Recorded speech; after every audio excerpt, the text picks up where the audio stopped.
Welcome to the deep dive. Today we're diving deep into a concept that honestly fundamentally challenges how we think about information. Especially when it comes to understanding people Right. and the systems we build around them. Exactly. Our sources today are all centered around this idea of flipping the dashboard. Street data drives equity. And the core insight this deep dive hopes to unveil is that how we collect and interpret data isn't just about metrics. No, it's really presented as a powerful act. It can either, perpetuate inequality or it can drive profound equitable change. Particularly by centering voices that maybe aren't usually heard, we're going to explore how one community completely transformed its approach to data. Yeah, moving beyond just the traditional numbers to genuinely uplift those who are often, frankly, overlooked. What's truly transformative about these sources, I think, is how they lay out a framework. hmm For understanding data not just as cold figures, but as like rich human stories and lived experiences. We'll unpack why connecting with what they call street data is absolutely essential for achieving, a deeper understanding and sparking real, meaningful equity. Okay, let's do it. Let's jump right into the heart of the matter. All right. So imagine yourself in a superintendent's conference room. It's deep in a diverse urban school district. This district sounds pretty typical, mirroring many across the country, serving lots of students from different cultural, linguistic backgrounds, many English language learners. Right. And the mission in that room to assess student and school performance using the state's, latest metric system. Ah, the dashboards, those familiar red, orange, yellow, and green indicators. Exactly. Now, this scenario, as described in our sources, it really illustrates this common frustration with what they call satellite data. Right, that large green data, things like test scores, attendance numbers, graduation rates, Yeah, the big picture stuff. it can certainly eliminate broad patterns, you see trends, but the sources argue it often reinforces biases. And what they call deficit thinking. Exactly. Mhm. Essentially painting a picture of underperformance. They go further, arguing it can contribute to what they describe as, well, a long racist history of insinuating that students of color have lower intellectual capacity rather than differential access to opportunity. That's a strong claim.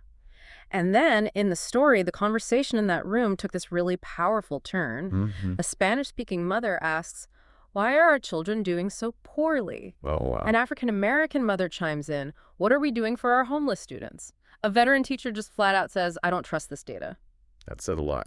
And then an assistant superintendent confesses, the data is what we're told over and over again that there is something wrong, but it never helps us understand what is wrong, why it's wrong, and what to do to fix it. Oh, yeah. That feeling of being stuck. Mm. The source calls it a gloomy sense of Groundhog Day.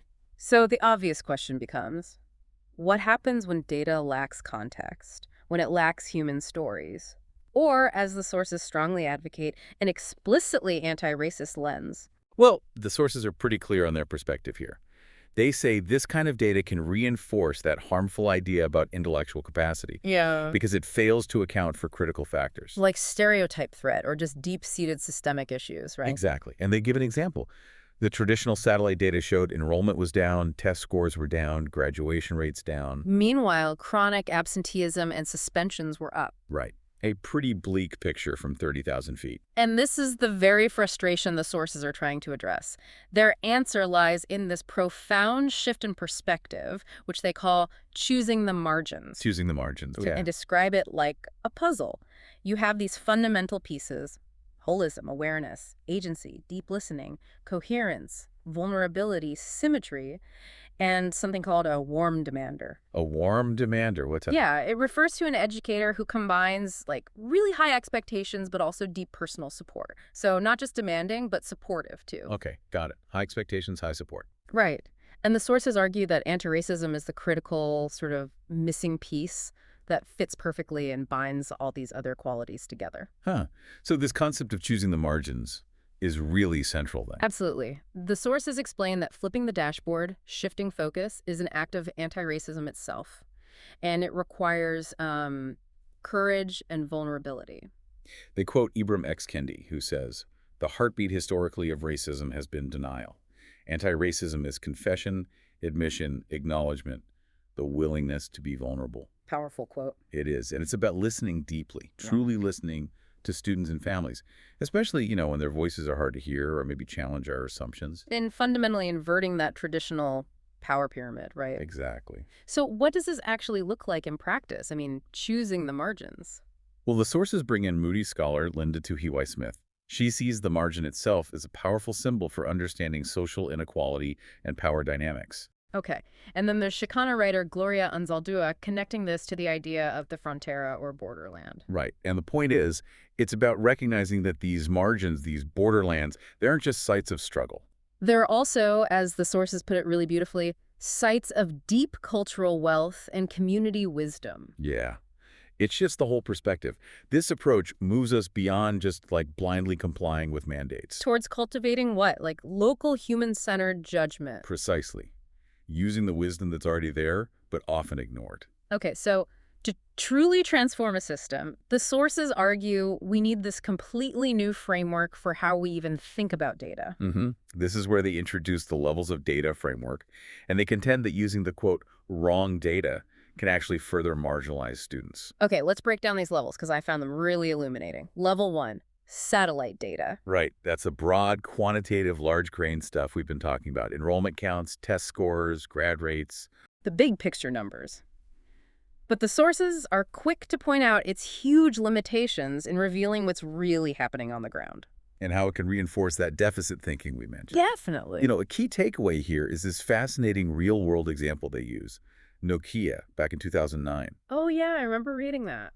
Their fixed quantitative model, their satellite data basically, told them one thing about what consumers wanted or would pay for. But then they did some, like, ethnographic work? Exactly, street-level work. And it revealed that low-income consumers were actually ready and willing to pay more for expensive smartphones. But Nokia's model didn't see that. Nope. The sources say Nokia denied them that option, ignored the findings from the ground, and, well, we know what happened to Nokia's market share. Wow. Because they ignored the cultural stories and context? The street data. It really highlights how often the most critical information isn't sitting in a spreadsheet somewhere. It's in the lived, everyday experiences of people. Okay, so that perfectly sets up the next level, right? This is where the sources reveal this crucial pivot. Level 2 is map data. Map data. Okay, so we're zooming in a bit. Yeah, exactly. This is more medium-grain data. It's used to identify specific skill gaps, maybe reading or math proficiencies. How's it gathered? Typically through things like classroom observations, maybe surveys. It paints a slightly richer picture than the satellite view. But still maybe lacking that really fine-grained detail you need for, like, truly transformative instruction. Precisely. It's better, but not quite there. So this then begs the question, how do we get data that is truly fine-grained and ubiquitous, as the sources describe level 3? That brings us to level 3, street data. The heart of it. Yes, this is the qualitative experiential data. It operates right at eye level. Okay, so what does that actually mean, eye level? It means understanding the actual student experiences, staff experiences, parent experiences, including, their misconceptions, their mindsets, what they believe. Gotcha. And the sources emphasize that street data is fundamentally asset-based. Right. That's key. It focuses on what's working, what's right in schools and communities. And what's getting in the way of learning. Yeah. Not just constantly diagnosing what's wrong. Exactly. And it's not just collecting random stories, right? It's systematic information gathering. Yeah, information that helps illuminate how different forces, systemic, cultural, whatever, influence learners' experiences of inclusion and belonging. It's about the why and the how. Okay, so if this street data is so important, how do you actually gather it? Well, the sources provide a whole range of practical strategies. They categorize them broadly into 3 types. Okay. First, artifacts. This is basically anything created by humans that gives you insight into the culture. Student work, photos, classroom setups, anything. Makes sense. Second, stories, narratives. This captures, oral and written histories, personal accounts, lessons learned through experience. Again at the third. Observations. Systematically studying human behavior and interactions in their natural setting. Watching, listening. So, as I was reading this section on collecting street data, what genuinely surprised me were some of the specific practical methods they listed. Oh, yeah? Like what? Well, they detail 10 specific ways. For instance, home visits. They call it a powerful and underutilized street data tool. Huh. Underutilized. Wow. I can see why some educators might feel fearful or hesitant about that. Exactly. The sources mention that fear, but then they share these personal accounts showing how incredibly valuable home visits are, especially in high poverty neighborhoods or communities of color. building trust, seeing the context. That makes a lot of sense. What else stood out? Student-led community walks. I love this idea. Oh, tell me more. It involves student experts, the kids themselves leading educators through their own communities, showing them important sites like markets, churches, community centers, places that matter to them. Wow, talk about flipping the script. Yeah. Students teaching the educators about their world. Isn't that powerful? And then there's something called fish bowls. Fish bowls, like the glass bowls. Sort of. It's a dialogue structure. A small group sits in the middle of a room having a discussion, Okay. and the other participants encircle them, just listening intently. They jot down keywords, phrases, maybe notice group dynamics. Ah, so it's about deep, focused listening and observation of the conversation itself. Exactly. Now, you mentioned educators might feel hesitant about home visits. What did the sources say about the real impact of something like that, specifically for the educators involved? That's a great question. The sources really emphasize that home visits, and frankly all these street data methods, directly support that choosing the margins framework we talked about. How so? By truly centering the voices and experiences of those who are typically absent from the high-level decision-making tables. Right. The people the satellite data misses. Exactly. And for educators, these experiences walking the neighborhood with a student, sitting in a parent's living room, really listening in a fishbowl, they're often described as deeply transformative. Transformative how? They shift perspectives, build empathy in a way data points just can't. They move us toward a truly human-centered approach to understanding education. It becomes about people, real people, not just abstract metrics. Okay, so let's connect this all back. Let's revisit that urban school district from the beginning, the one experiencing the dashboard blues. Right. The superintendent's initial question, after seeing all that red and orange on the dashboard, was, what did our satellite data tell us? And as we discussed, the answer was pretty stark, wasn't it? Yeah. Enrollment down, test scores down or flat, graduation rates down. Meanwhile, chronic absenteeism and suspensions were up. The kind of data, as the sources point out, that often just leads to justification, maybe finger-pointing or blame. Or just throwing up your hands, feeling helpless. Right? But this district, they decided to actually do it. They decided to flip the dashboard. And how did they do that? They made a conscious choice to center the voices of students, parents, and teachers using something called a Kiva panel. A Kiva panel. Like the ceremonial rooms. Kind of inspired by that idea of a gathering space. These sessions brought diverse stakeholders together: students, parents, teachers, administrators. Okay. So what happened in these panels?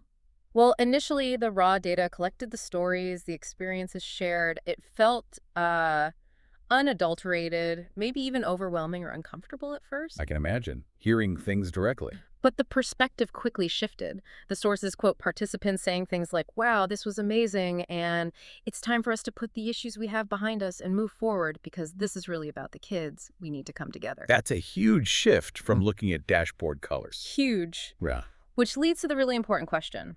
What happens when we actually shift from justifying and blaming to truly listening and understanding? Well, according to the sources, the cultural shift in that district was profound. Oh, Everyone listened, but listened differently. how so? They listened not with an ear of who's to blame or a need to defend and justify, but really trying to understand the experience of each participant. That humanizes the entire process, doesn't it? Absolutely. It offers a new grammar, as they call it, for talking about and pursuing educational equity. And maybe most importantly, as the sources contend, it interrupts deficit narratives. It stops the cycle of just seeing problems and starts seeing potential, context, and humanity. Yeah, it changes the story being told. So we've taken quite a deep dive today into flipping the dashboard and the, I think, incredible power of street data. We've really seen how moving from that abstract, distant satellite data Down to the granular, human-centered street data. can fundamentally transform how we understand really complex issues and hopefully drive true equity. This idea of choosing the margins, actively seeking out the voices and experiences often overlooked. It's incredibly powerful, isn't it? Yeah. It really redefines what knowledge we value most and how we should be applying it to create meaningful change, not just change on paper, but real change in people's lives. So as we wrap up, What stands out to you from this deep dive into understanding data differently? How might applying these principles of street data, really listening at eye level, allow us, maybe you listening right now, to understand the true stories behind the numbers in your own life, your work, or your community? How can we foster that deep understanding rather than just focusing on the outcomes?